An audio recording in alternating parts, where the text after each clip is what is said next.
This is the Educational Triage Podcast.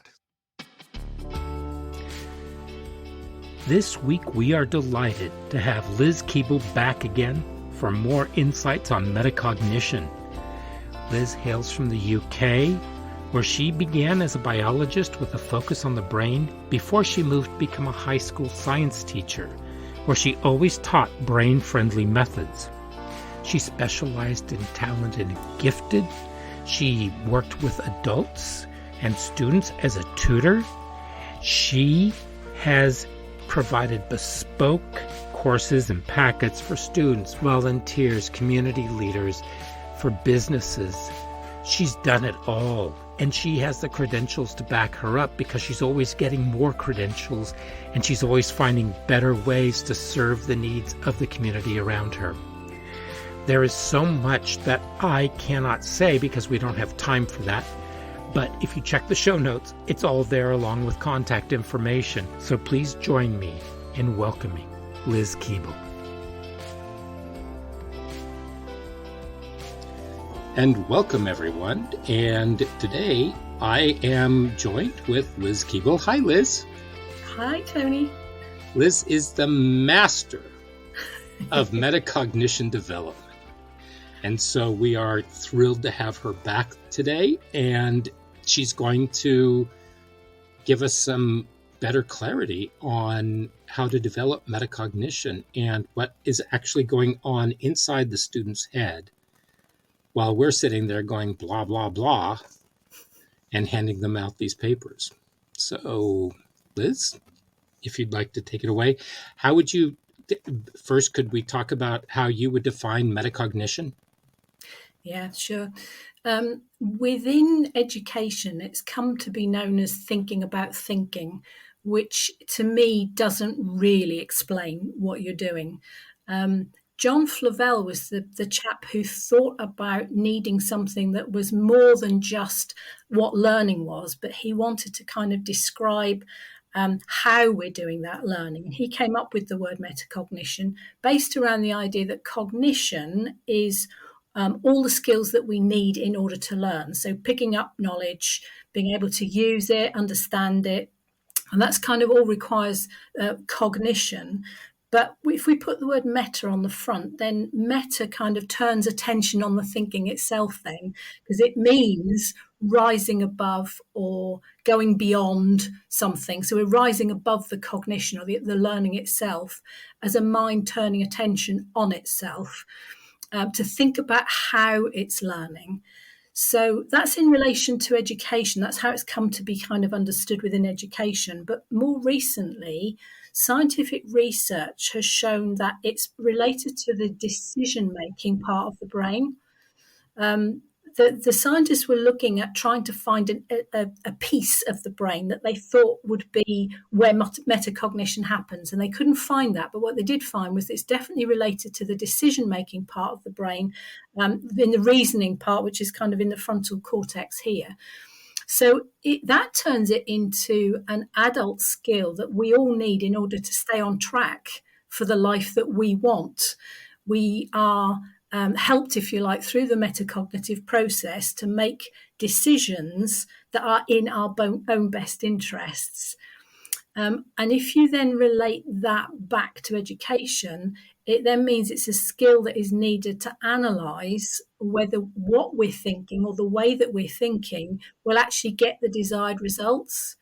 So either way, it boils down to being able to change your mind if necessary based on what you find. If you go inside your own head, find out what's in there, find out what parts of your thinking are working for you and what parts are not working, and then being able to change your mind in order to get a different result.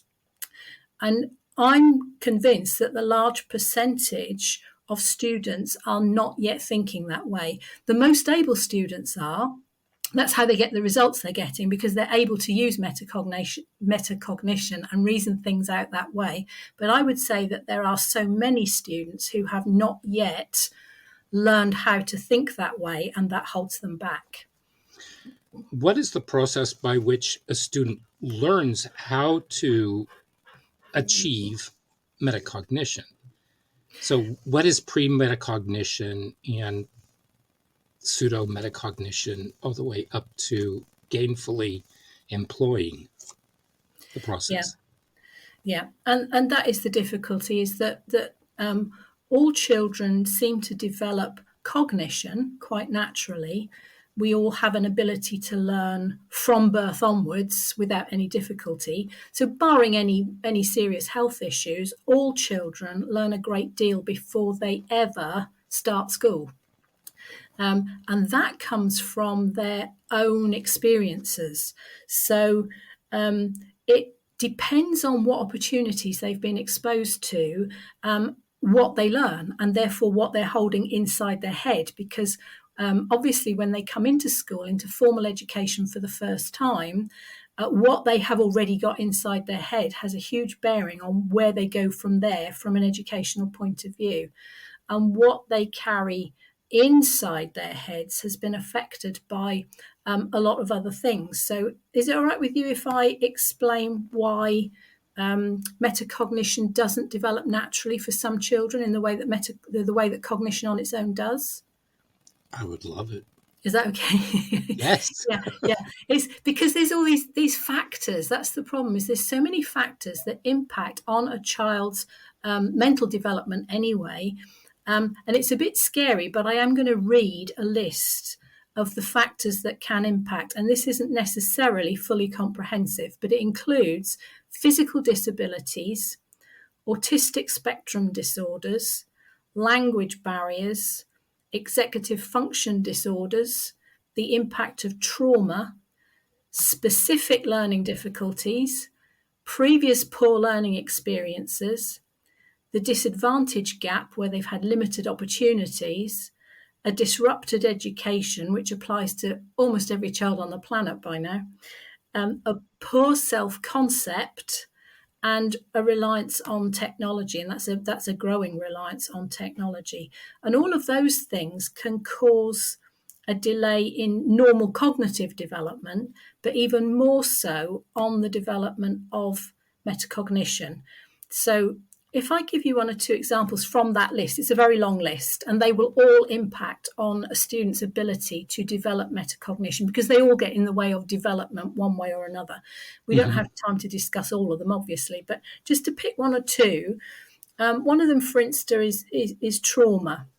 So that's because the more emotional part of the brain comes to the fore when anybody experiences trauma, and it leaves kind of an indelible mark, if you like, that lays down a more emotional way of responding from then onwards. So it leaves difficulties behind with memory and with reasoning, both of which are needed for metacognition, and it tends to leave a person on quite high alert. So focusing becomes difficult because the emotional part of the brain is dominating even when they're trying to concentrate. And remember what we said is that metacognition is about being able to rummage around inside your own head and deal with what you find there. And obviously someone who's been through a traumatic experience often doesn't want to go inside their own heads. It's a scary place to be. And they have difficulty dealing with what they find there, because often it's the fear that's been left behind from the traumatic experience.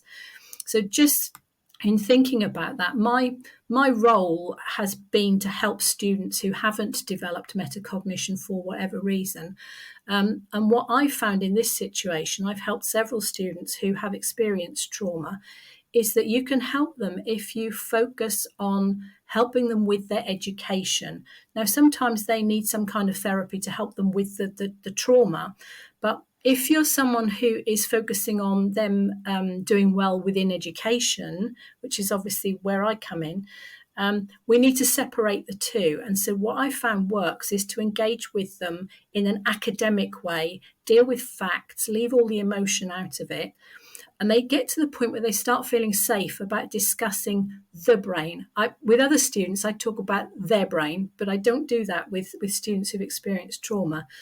We talk about the brain as a kind of a factual in an academic way, and how it works. And by doing that and getting them to feel comfortable with facts, I found that I can gradually lead them to conversations about their own success in education, but without any reference to the past. And you kind of circumnavigate, if you like, the issues that they've had, so that it doesn't impact, that emotional part doesn't impact on the educational side of their progress. So that's just something that I found I've been able to do over the years.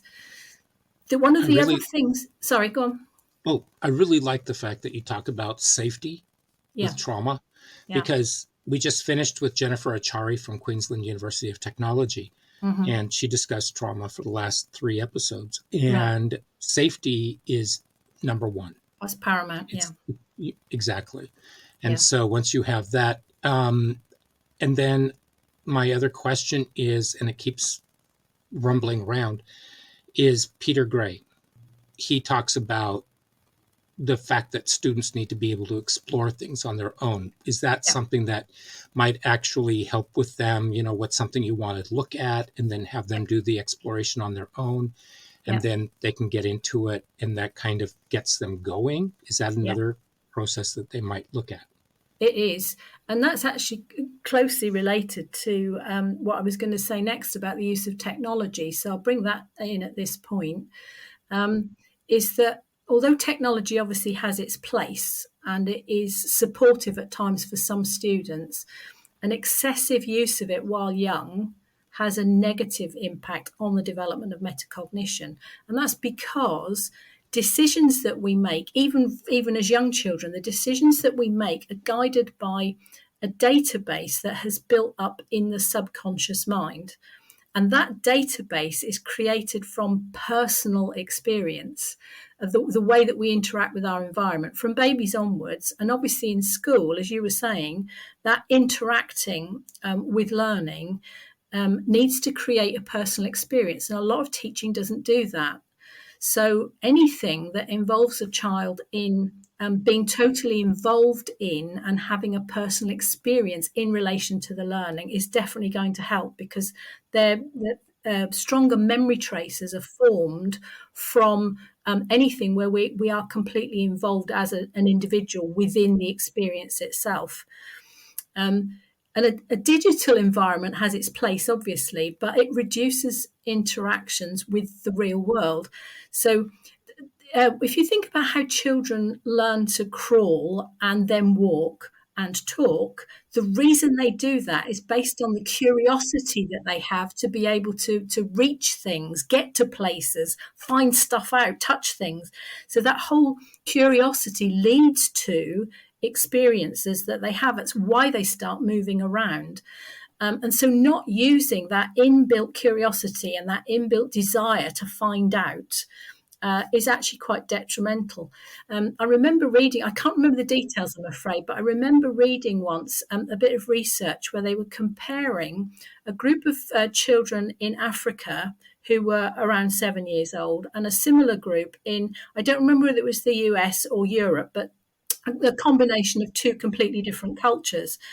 And what they found was that although the children from the US or the UK or Europe or wherever it was had been exposed to all kinds of educational experiences, they were watching Sesame Street and other educational programs.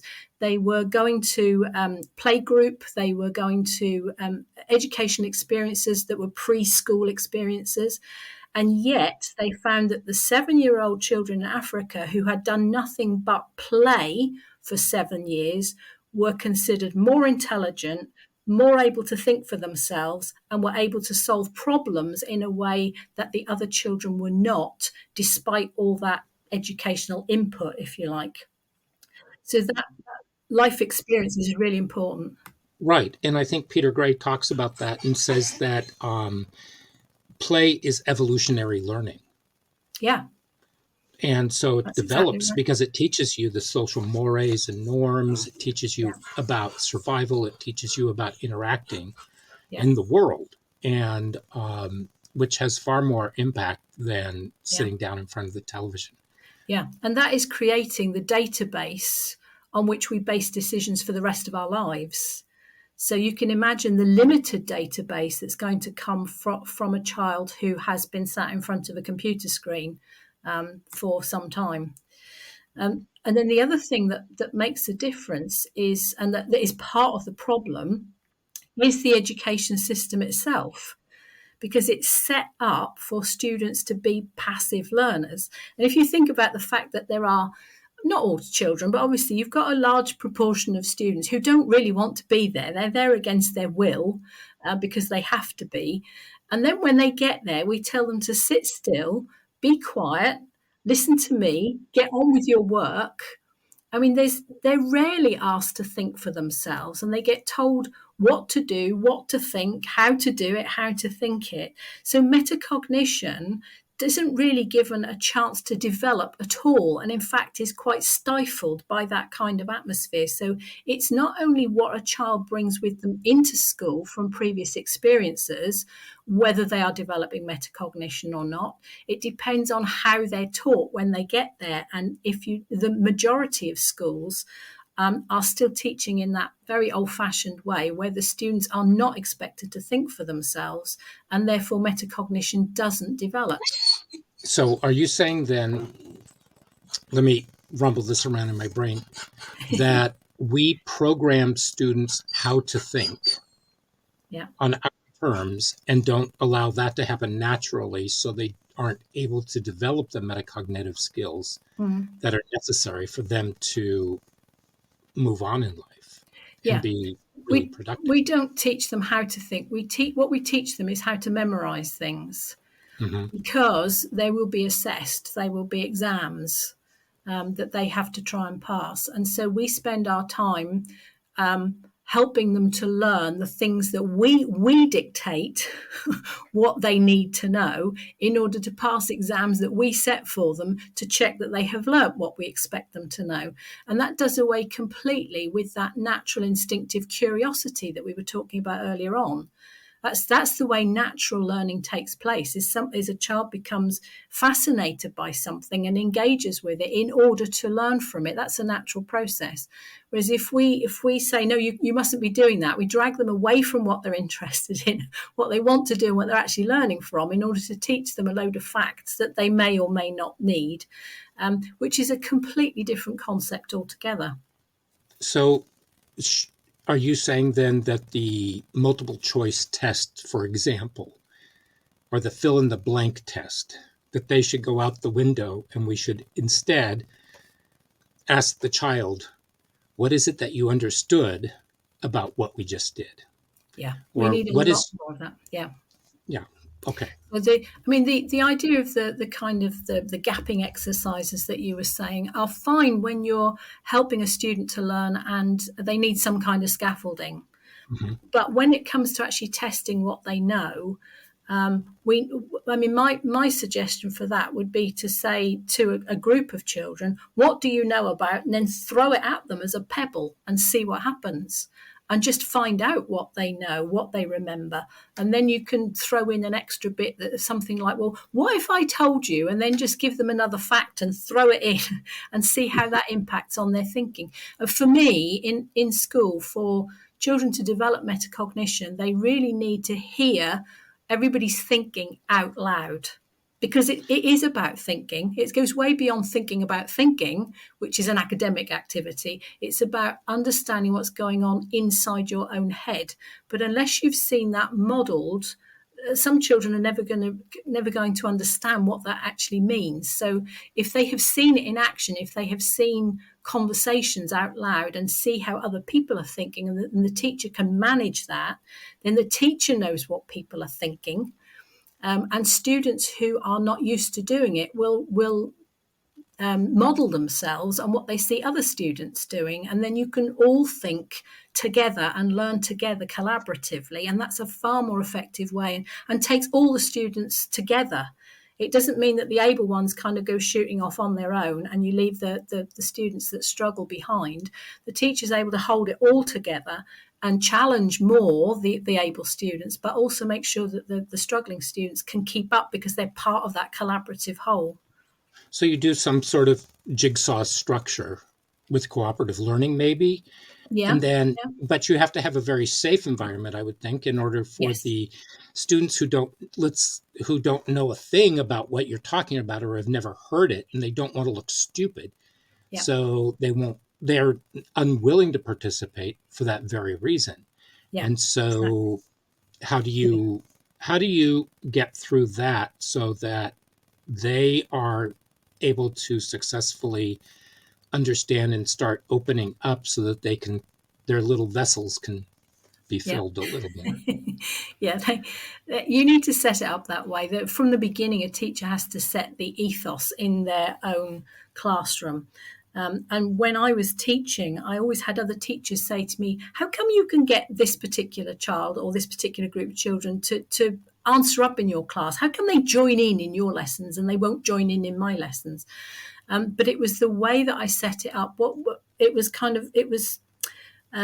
collaborative, and each student understood that they had something to give, and they knew that even what we would call wrong answers contributed, because if a child comes up with you then know what's going on in their head, and it may be the wrong thing, but at least if it's out in the open, you can discuss it, and then the rest of the group can work out why that's wrong, and that person has contributed, and getting something wrong is seen as a positive thing because they've helped the class lead to the correct answer. So if you create it like that, where it's completely safe and all answers are acceptable, because what you're asking them to do is share what they're thinking, and all we're doing is thinking out loud, then they can share genuinely what they're thinking without fear of it being wrong or of making a mistake, because every mistake helps lead the whole class to the understanding or the mastery that you're after. So let's say that you have one or two, maybe three or four children who are affected by trauma in that same class. Mm-hmm. How is that the same Yeah. MO? Are you going to go through that same process in order to get them to participate and be there, Yeah. so that they're more in the moment rather than trying to access that scary corner in their brain's attic? Exactly. As long as you create the safe environment, as long as the other students aren't going to start commenting if they say something, then they will join in like everybody else. And as you said, the important thing is about with some classes, I would create an emotion on purpose, because emotional responses create a stronger memory trace. So sometimes if you want to kind of get them thinking, you can throw in something that has an emotional side to it, an ethical question or something that is going to get them arguing about something. You wouldn't do that if you knew there were children in the room that had trauma. Then I would avoid doing that. I would avoid the emotional side of things. But you can certainly go down any academic route and encourage them to join in. It develops over time. I've been able to get all students to respond one way and another over time. Excellent. That gives hope. Yes. Yeah, it's about how you do it. I think part of it is that you have to be able to, first you have to formulate some sort of environment at the very get-go. Yeah. In order for students to start believing that they are there for a reason and that they are safe, that it's more of a family type atmosphere. And I don't mean a dysfunctional family. I mean a family where we can take care of each other, a real community. Yeah, exactly. The word community. I used to use the term community of inquiry. Mm-hmm. So that they are learning together. They're finding out things together. You can call them find outers with younger children. We're a group of find outers. Let's find out about, and always using the term we. So you include yourself as part of the group. It's not you and them. It's we as a group are going to be doing this. And even if you haven't started that way, you can go in and say, okay, so we're going to start doing things a bit differently and introduce it gradually. Just do something differently each time until you build up to having that kind of safe environment in the classroom. Mm-hmm. And I think that as we get older, because I dealt with older students, we know whether or not we're making that mark by how quickly they run to your class so that they're not late. Yeah. But then you always have your latecomers who come in just so they can have that little interaction with you. Yeah. So, because they don't get that same kind of, Yeah. they don't have that ability with others, but they're still there close to the time. Yeah. So, yeah. And I always welcomed them. It was, if you want to create the wrong atmosphere in your classroom, then you're going to say, where do you think you've been? How long should it take you to get here? Why weren't you here when all that kind of thing. Right. Instead, if you say, welcome, glad you could join us, the seat's over there, and then just carry on talking. Mm-hmm. Doing what you were doing before they walked in. So you're acknowledging them, which is what they're after. And they are welcomed to the group, but you haven't made a big issue out of it, and you can just carry on and keep that kind of safe atmosphere in the classroom. Right, because you start off as Snow White, and all of a sudden you have the evil queen come in for a minute, and then it's back to Snow White, but you still have that lingering odor of the queen, right? Yeah, it's all part of the managing the atmosphere in the classroom, because you need to keep the youngsters who are nervous need to be kept safe. So you can't let other students kind of dominate, but they have their needs as well. So it's about managing everything. And I don't think that it matters about age. I think that everybody at any age is the same way. Yeah, yeah. So, because we don't know what happened earlier in the day for anybody, we don't know what's going on in their life. And everybody's daily life is very different. And just because we should have the skills, we don't know what has actually popped up for somebody within the last 24 hours or even the last week for them to have to deal with. And exactly. And if you spend the time finding out, you'll often think, how are these students managing? How are they coping when they're carrying all that on their backs? So yes, making allowances for the burdens that some of them are carrying with them, I think, is really important. Right. But you allow them the ability and try to help them adapt and adopt so they can, because that's part of their survival. Yeah. What's the most important is to put them first.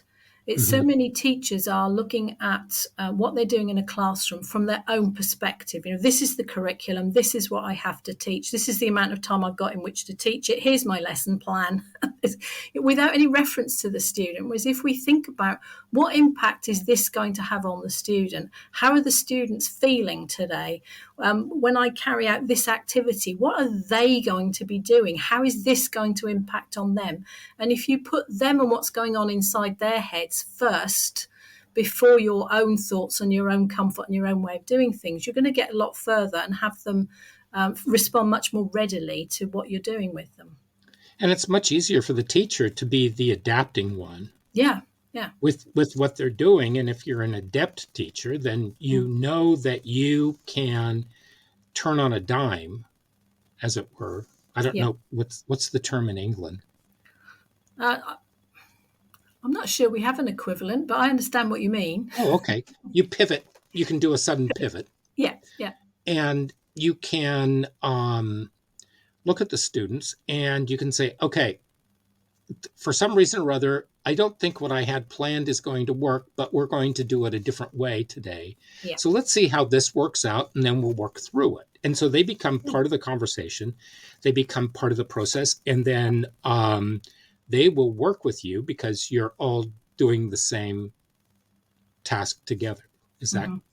And you are helping them to develop metacognition by doing that, because one of the things that you're doing is saying, okay, this isn't working. So how should we do this instead? Tell you what, let's try. And that's metacognition. So you're modeling it for them. It also helps with regulation. Yes, because it also teaches regulation. Yeah, exactly. People often link the two words together. Metacognition and self-regulation are often linked together.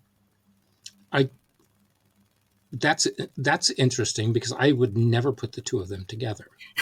No, it's not what I would do, but you often do see them together. And it does depend on what people mean by self-regulation, whether they're talking about being able to regulate the way that you're thinking, or whether they're talking about regulating behavior. But they do both come back to decision making. So from that point of view, we could think, behavior may well be subconscious, but it's based on that database we were talking about. The way that a child behaves is as a result of previous experience and whatever they've got in their own subconscious database. And so when they behave the way that they do, it means they haven't yet been able to learn how to think metacognitively in order to change that, to realize that behaving that way is not going to be in their own best interests in the long run, and be able to change that. So it is connected from that point of view, and it's one of the ways that we can help them when we help them develop metacognition. Mm-hmm. That's why I always use that term, develop it, because students really do need help. I mean, for instance, I'm running a webinar this week for school leaders that's called Metacognition, the key to attendance, behaviour and engagement. Because those students who don't attend, those students who choose to behave in an unacceptable way, and those students who choose to disengage, they may be basing their decision on a subconscious thing, but they are still making a choice, and we have to help them to learn how to think differently in order to make wiser choices. Well, in that case, I would ask whether or not they're afraid to show up, and what is the cause of that fear. And the second one would be, why don't they want to? What is keeping them, and why don't they see the relevance in showing up? Yeah, exactly. And that's what you need to find out. And helping them to think metacognitively will help change that. I used to work with some students at home. I would often work in schools with students that schools were worried about. But sometimes they would ask me to work with a child at home because they were not making it into school. But it does require, for children like that, it obviously does require some one-to-one work to help change the way they think, in order to help them make wiser choices for themselves. There are... Go on. No, go ahead. No, I was just going to say about the impact that is exactly what I was going to say. Go on then. So we're there. Yeah. So I was thinking about the impact on a child's education if they don't learn how to think metacognitively. Which we've kind of discussed to some extent there. We've kind of mentioned a few things that can be a problem.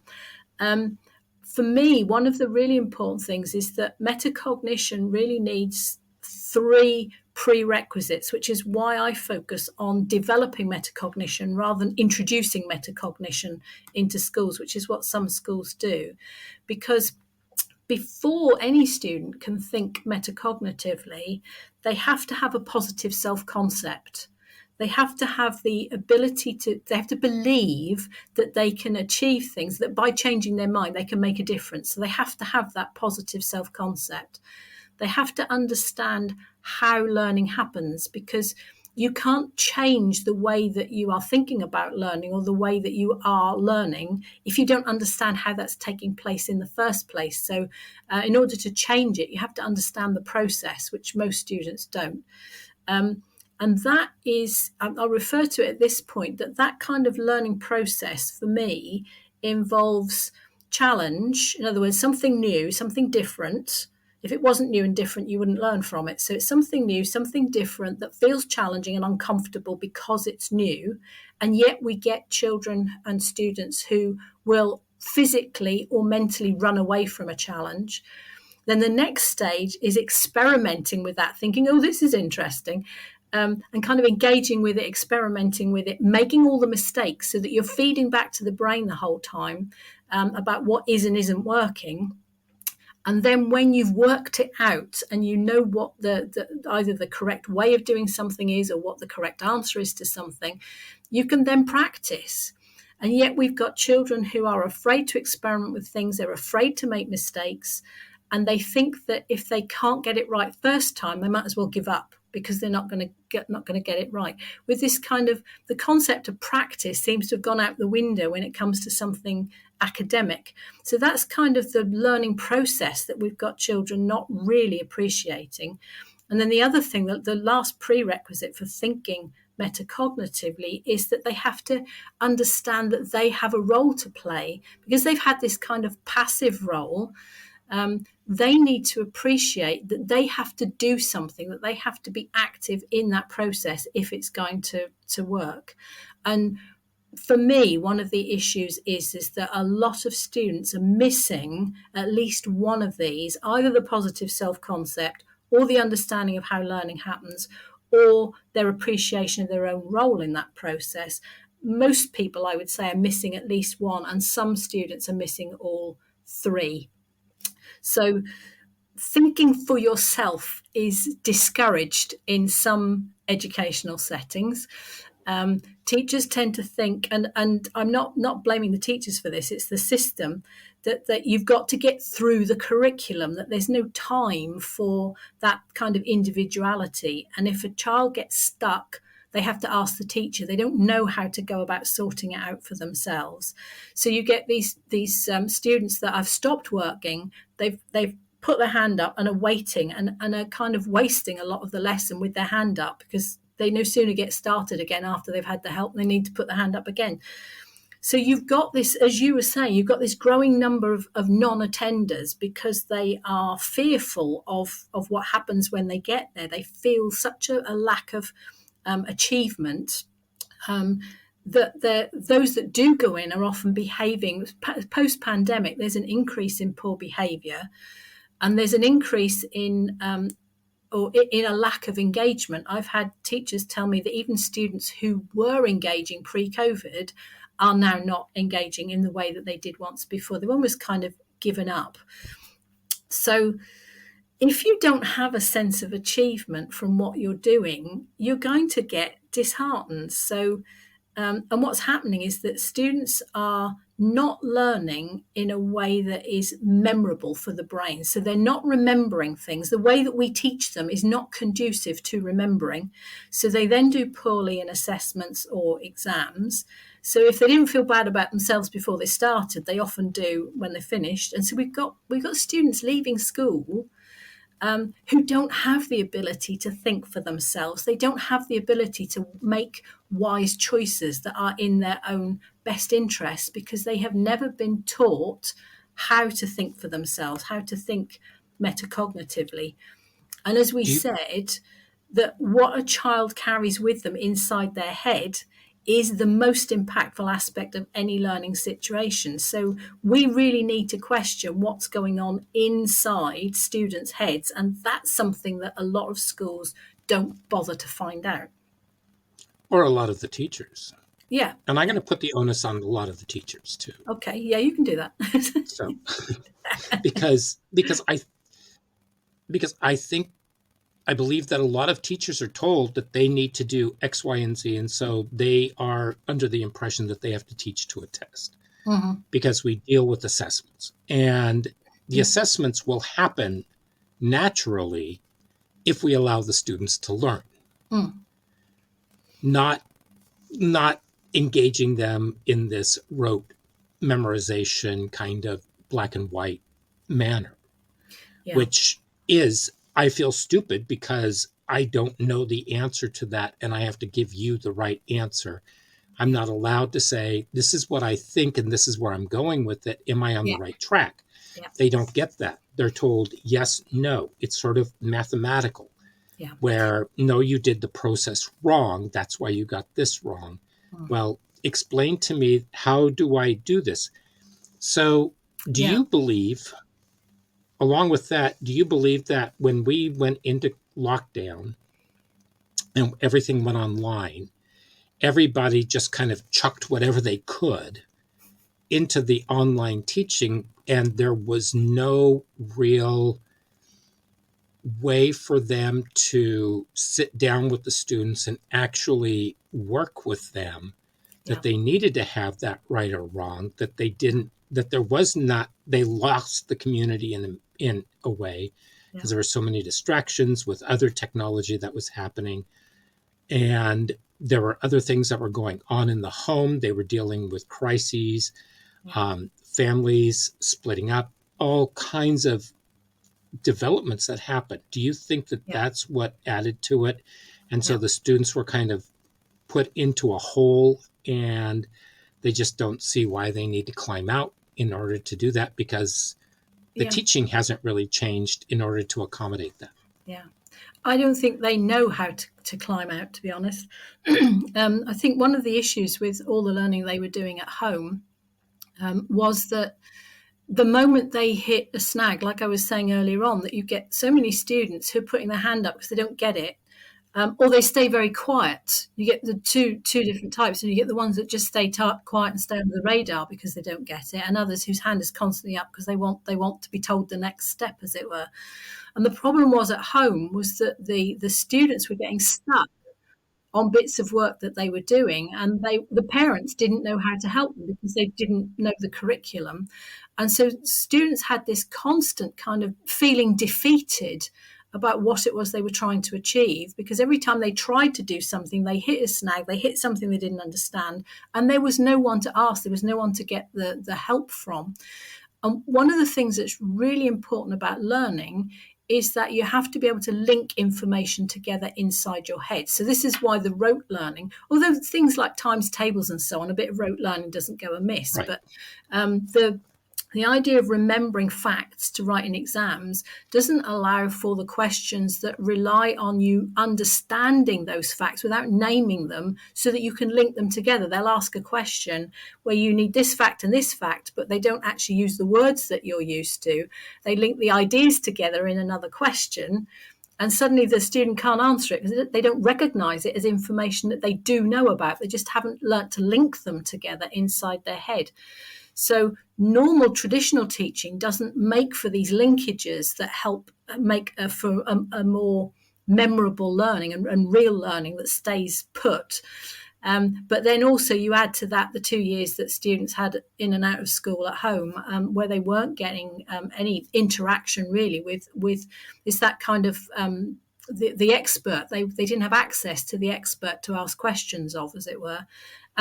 But neither had they been taught to think for themselves. Students who have the ability to think metacognitively could have made more of that. They would have survived better outside of school. And obviously we do know that some of those students who struggle in school felt more comfortable at home because they were away from what causes them stress.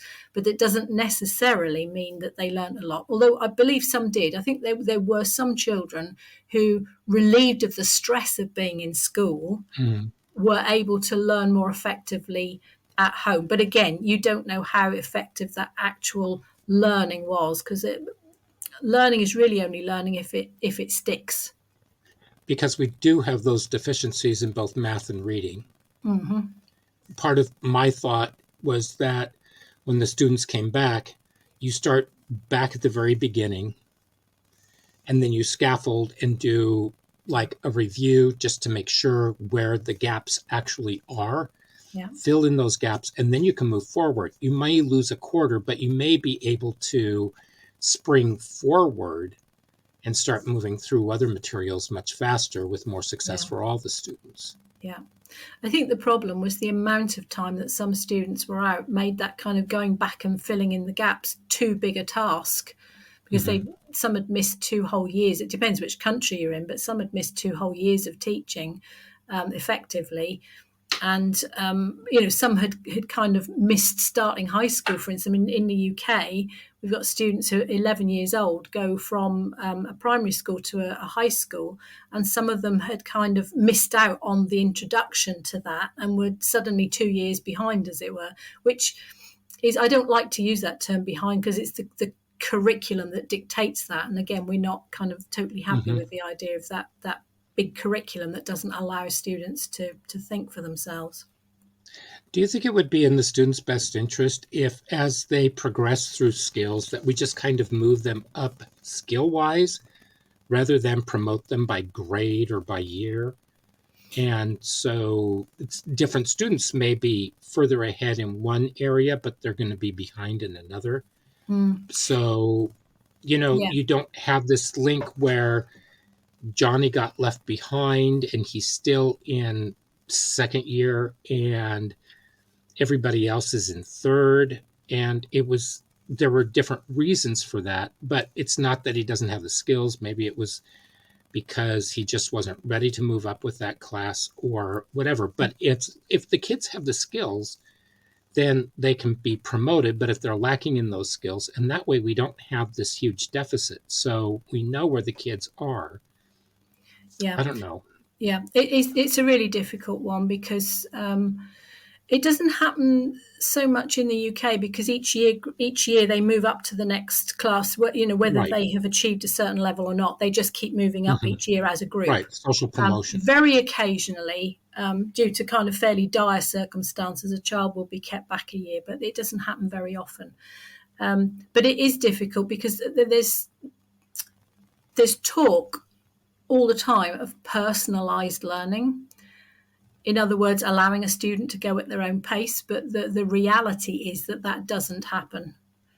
Well, you have the parents who are worried about their child and how it's going to look in their social circles, et cetera, et cetera, et cetera. Oh, yeah, there are a lot of things involved there, yeah. Mm-hmm. How do we help kids learn and develop this process? So is there like a step-by-step kind of methodology in order to get the kids there? Or let's say that I have a high schooler who really hasn't gotten there yet, and for whatever reason, how would I work with that student? It's one of the things that I do, because a lot of the students that I've worked with have been high school students. It's obviously better if you can work on it when they're younger, which I'll talk about in a minute. But it's important that they get to know about the way that their brain works, so they know what's going on inside their head. We've said that inside the student's head is the most important place, and yet they often don't know what's going on inside their own head. So to introduce them to their own brain and introduce them to the way that the brain learns is a really important starting point. And the other thing is to find their strengths, so that you're starting, so they have some confidence and some self-esteem to start with. There are lots of different ways of doing that, but to find some way of identifying what their strengths are and emphasizing those and recording them in some way. And I don't mean like saying, oh, yeah, but you're so kind, you're so good to other people, because they can see straight through that. Yeah. When they see people being whizzy at maths and what have we, they don't get fooled by being told that they're kind or generous. So we want to find genuine strengths that we can emphasize as a starting point, and then point out that they have those strengths because they come naturally. Those are things that come naturally to them, and that we all have things that are natural, that we find easier and more comfortable. But we also all have things that make us feel uncomfortable because they don't come naturally, and therefore that's where we need support. And that opens a child up much more readily to being ready to be supported with their learning. And what I used to do was I used to spend about 12 weeks, or 1 hour a week for 12 weeks with a child, working through my learner success pathway, which is designed to do that. It's designed to gradually help them get to know themselves, find their strengths, and then think about how to set themselves targets, how to plan for success, if you like. And then gradually pass responsibility on to them, teach them how to take responsibility for their own learning, and then give them some strategies and some methods that will help them with their memory and with their learning. And then they're away. What I used to do was actually visit the subject area that they found the most difficult and prove to them by doing that with them that they could now do things that they thought they couldn't do before. So it takes some time, but it's about getting them to understand what's going on inside their own heads. And that's a very personal thing, which is why we can't just call it thinking about thinking.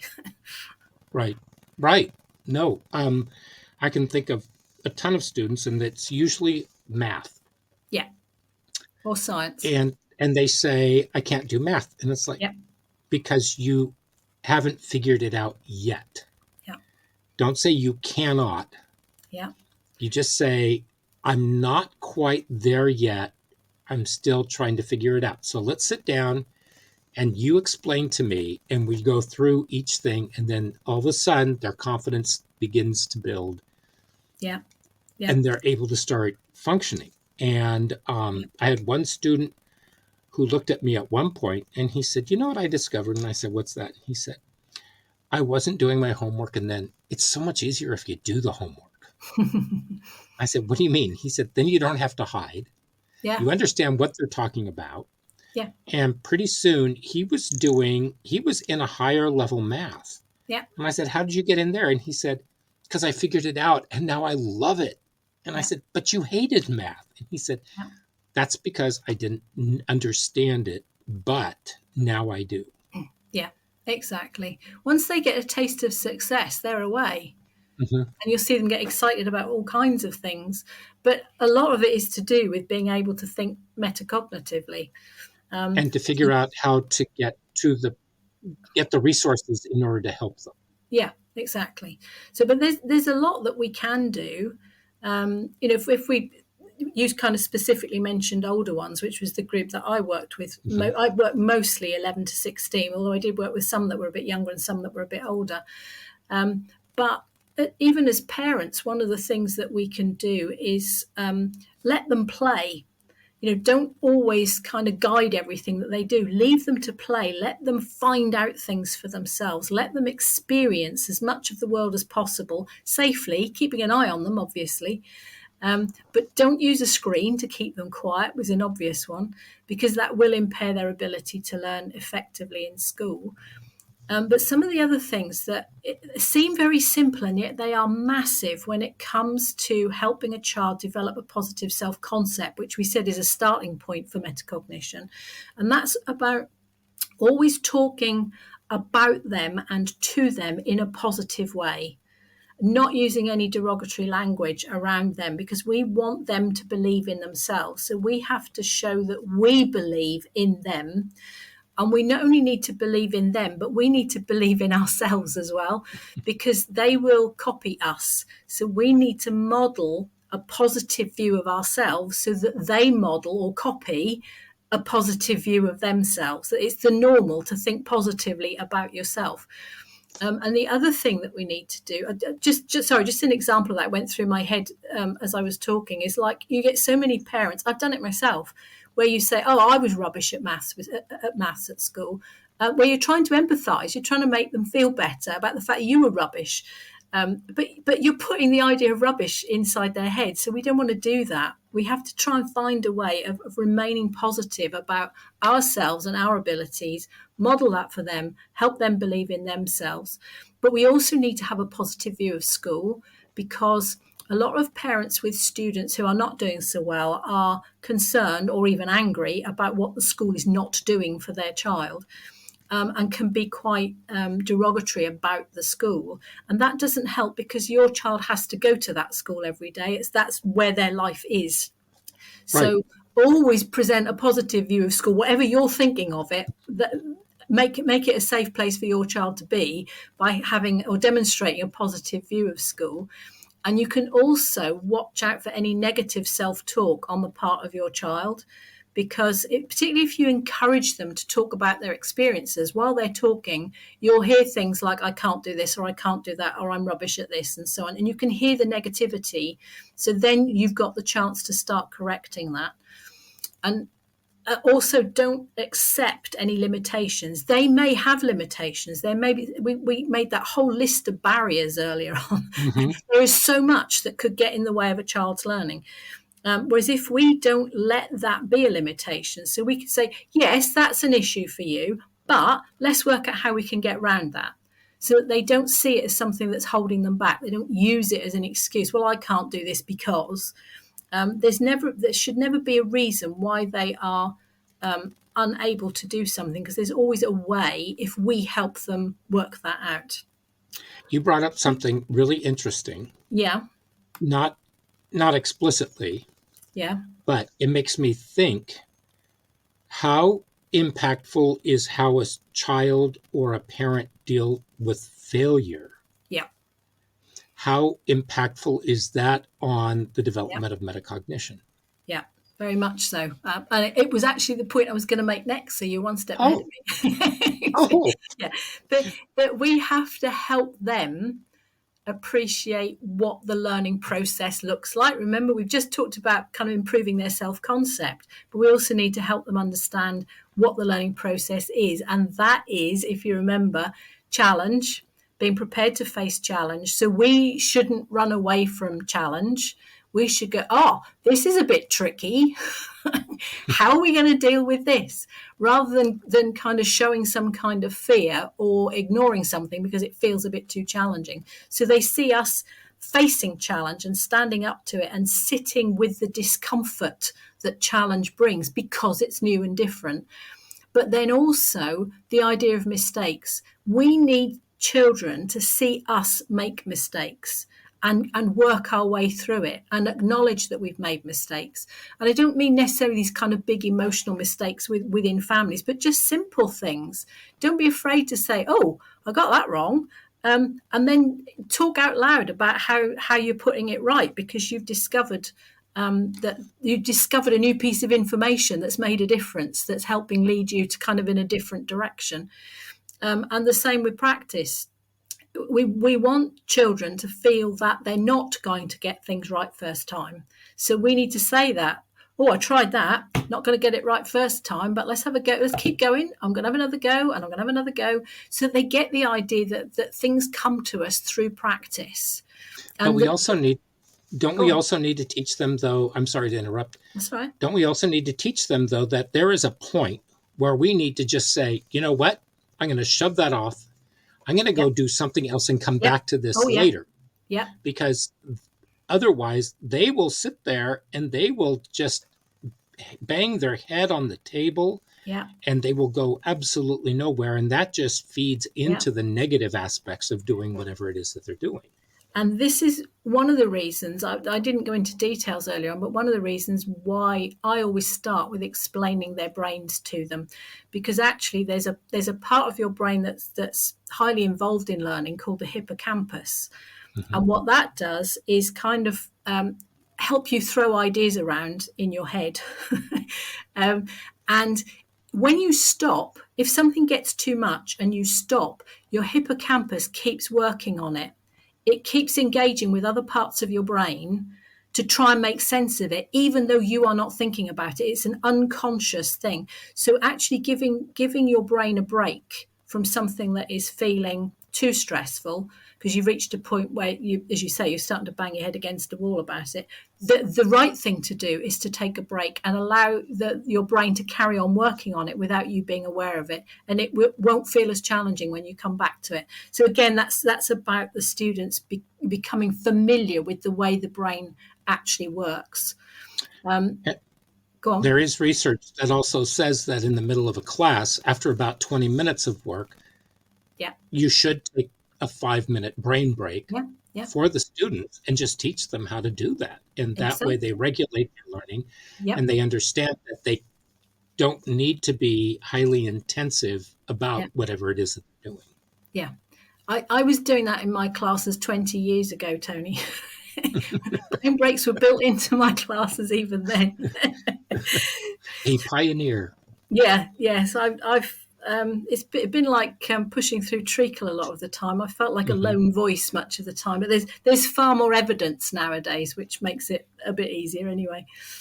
But I think another thing that helps is we were saying about kind of modeling this idea of the way that you learn through challenge and making mistakes and normalizing that. It's important that we also let students, whether we're parents or teachers, see us changing our minds. Because that's kind of the whole concept behind metacognition, is the ability to change your mind when something's not working. And so if they get this kind of fixed mindset where, you mustn't be seen to make a mistake and you mustn't be seen to change your mind because that's a weak thing to do, we need to actually model changing our minds, but showing them the reasons why. You could say, I used to think this, but I changed my mind because, and then tell them about the new piece of information that's made a difference for you. You now feel differently about something because of that extra piece of information. So they get this idea that this constant changing your mind is actually what learning is all about. And you can make much more effective decisions for yourself if you allow yourself to change your mind sometimes. How often do you bring up growth mindset with the students? I don't bring it up as a separate concept. For me, it's built. The growth mindset is built into everything that I do. Right. So I don't. I'll occasionally mention, fixed thinking that decide. But because I'm teaching them how to change their mind, it doesn't really come up as a discussion between fixed and growth. Doesn't really come up. Believe it or not, I've got a little note to myself here to suggest to you. Helping students remove the word can't from their vocabulary, but you've already mentioned that. Well, I think that it's one of those things where they might say, I can't do it. And you say, probably not yet. Yeah. Although I must say, I don't even use that term. I'll tell you why, because it's a common way of dealing with it. Is that the problem with the word can't is that the subconscious brain hears the word can't and believes it. The subconscious brain doesn't think for itself. It follows the guidance that's given to it by the thinking brain. So if the thinking brain is saying, I can't, the subconscious brain goes, oh, okay then, and make sure that you can't do it. So if we say, I can't do it yet, the subconscious brain is still hearing can't. So we really need to get rid of the word can't altogether. So I prefer to teach students how to say, I can do this, I just need some help. Because then you're telling the subconscious brain, it hears the word can and believes it because it doesn't think for itself. But you've given it a solution as well. It feels more honest. It feels true to the subconscious brain that you've got a solution there. You're going to get help, and that's how you're going to be able to do it. And that seems to work quite well to get students to say that. One of my students in the past used to say, untangle that knot. Yeah. And try it again. Yeah. Yeah. Anything that has a positive bent on it that will help them to get away from the idea that they are unable to achieve something. They have to believe that they can do it, and then they'll be able to. Belief is huge. I mean, there's all kinds of scientific research now that shows that, what we believe about our own abilities, we put a lot of limitations on ourselves as a result of what we believe to be true about ourselves.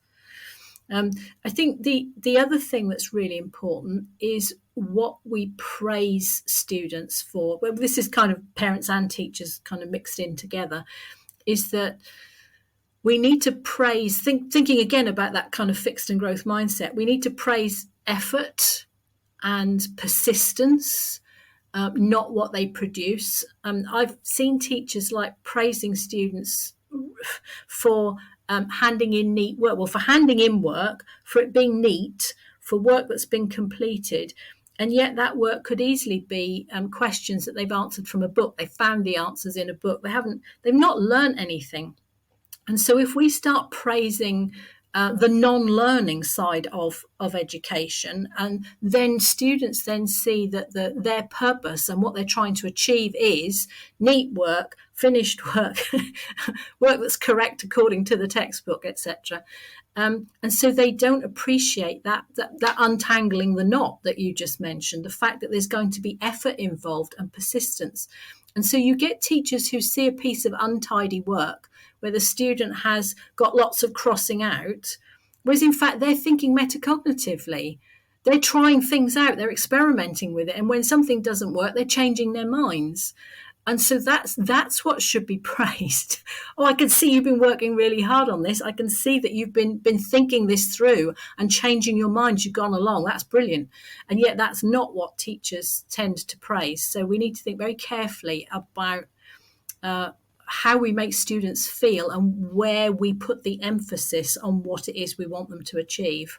It's not about the appearance. It's about Yeah. the actual meat of the learning. Yeah. And you can have a whole book full of neat work and the child's not learned anything at all. So it's about, again, we're back to this idea. It's about what's going on inside the learner's head, not what they've got written in their book. Now, sorry, were you going to say something? No, go ahead. I was just going to say that some teachers introduce the idea of metacognition in their classroom. They know it's a good thing, particularly in the UK, where we had a report in, I think it was 2000, 18 or 19 from the Education Endowment Foundation, who held metacognition up as being one of the most effective ways of supporting student progress. So schools kind of latched onto that and thought, okay, we need to be doing some metacognition, which is not something you can actually do because it's about what's going on inside students' heads. But so teachers were kind of, the way that they were introduced to metacognition was more using these series of templates that have questions on them that students need to ask themselves. So it's about helping students to reflect, and there's nothing wrong with that. But they're expected to ask themselves questions relating to how they're setting about preparing to do a piece of work, questions about kind of monitoring as they are working, and then other questions they can ask themselves to evaluate what they've done when they've done it. Now, that's helpful, and that makes students more independent. They haven't got their hand up all the time waiting for the teacher to help them, because they know the process, they know the questions to ask themselves. But so many students are not ready to think that way for all the reasons that we have already mentioned. So Right. that's why I would say that above all, we need to be aware of the need to develop metacognition in learners rather than presuming that it's already there. I agree. I mean, it's so obvious, though. Yeah. That's why I love listening to you speak, is because it's like slapping me across the face and saying, wake up, snap out of it. This is Yeah. right here. It's all right in front of your face. Yeah. And the answers are all in your hands, and it's just there for everybody. Yeah. And I think some of that is the result of a conscious decision that I made years ago not to follow an academic route with all of this. I mean, I had the capability to be an academic and to think about all of this in an academic way. And I would love to do a PhD and study all of this. But to my mind, that then nothing actually happens.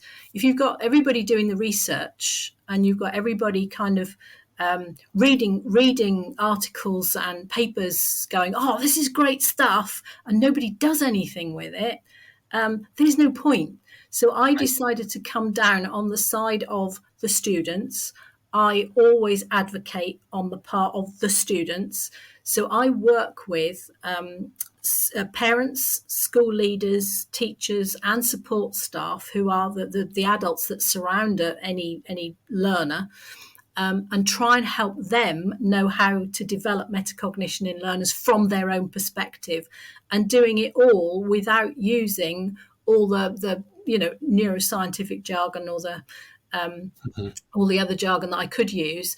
I've chosen not to do that, and some people don't like that. Some people feel that I'm it's too simplistic. But as you said, I'm glad you said that. That is my point. Is I'm trying to wake everybody up to the fact that it is so straightforward.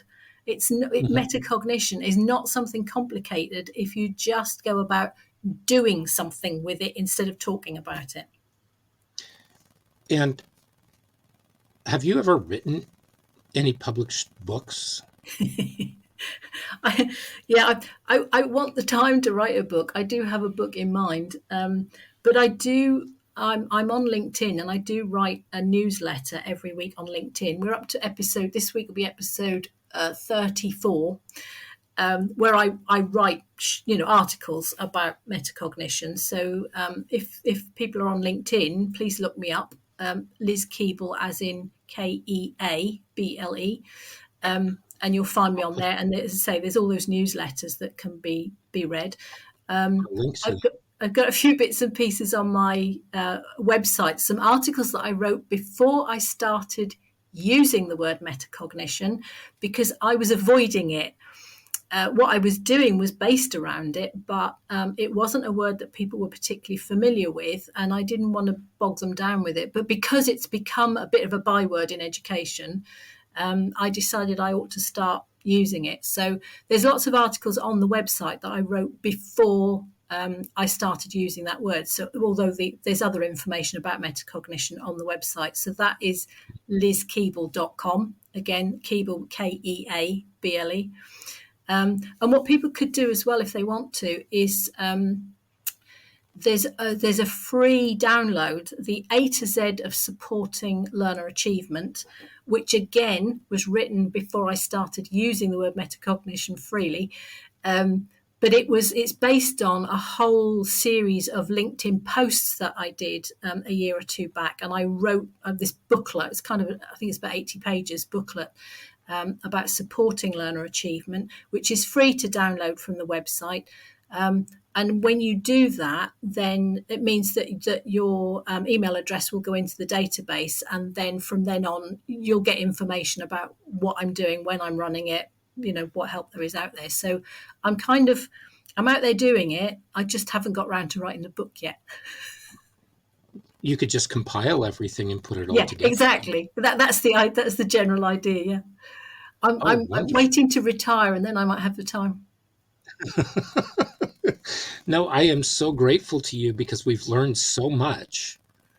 And I still there are more questions that are formulating in my tiny little brain for you. So I'm going to throw this out to you. Would you be willing to come back at some point?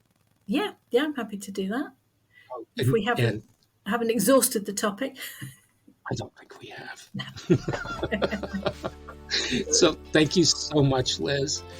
You're welcome, Tony. And I really am grateful to you. Yeah. I'm happy to be here. I'm happy. It's my favourite subject. So talking about it is time well spent as far as I'm concerned. Definitely. And I will have all your information down in the show notes and how people can find out more about you. Mm-hmm. And I'm very grateful. Thank you so much. You're welcome, Tony. It's good to see you again. What a wealth of information. How much more enriched we are with our toolbox in working with students. It gives us so much more to think about every day. And every day we can add to this toolbox of working with students and making their experience far greater. And I owe so much to Liz for taking the time to be with us. So I want to thank her. I want to thank you. Please hit that subscribe button because we're going to have more coming down the pike. And please share this. And as always, it was wonderful spending time with you. And we'll see you again very soon. Bye-bye.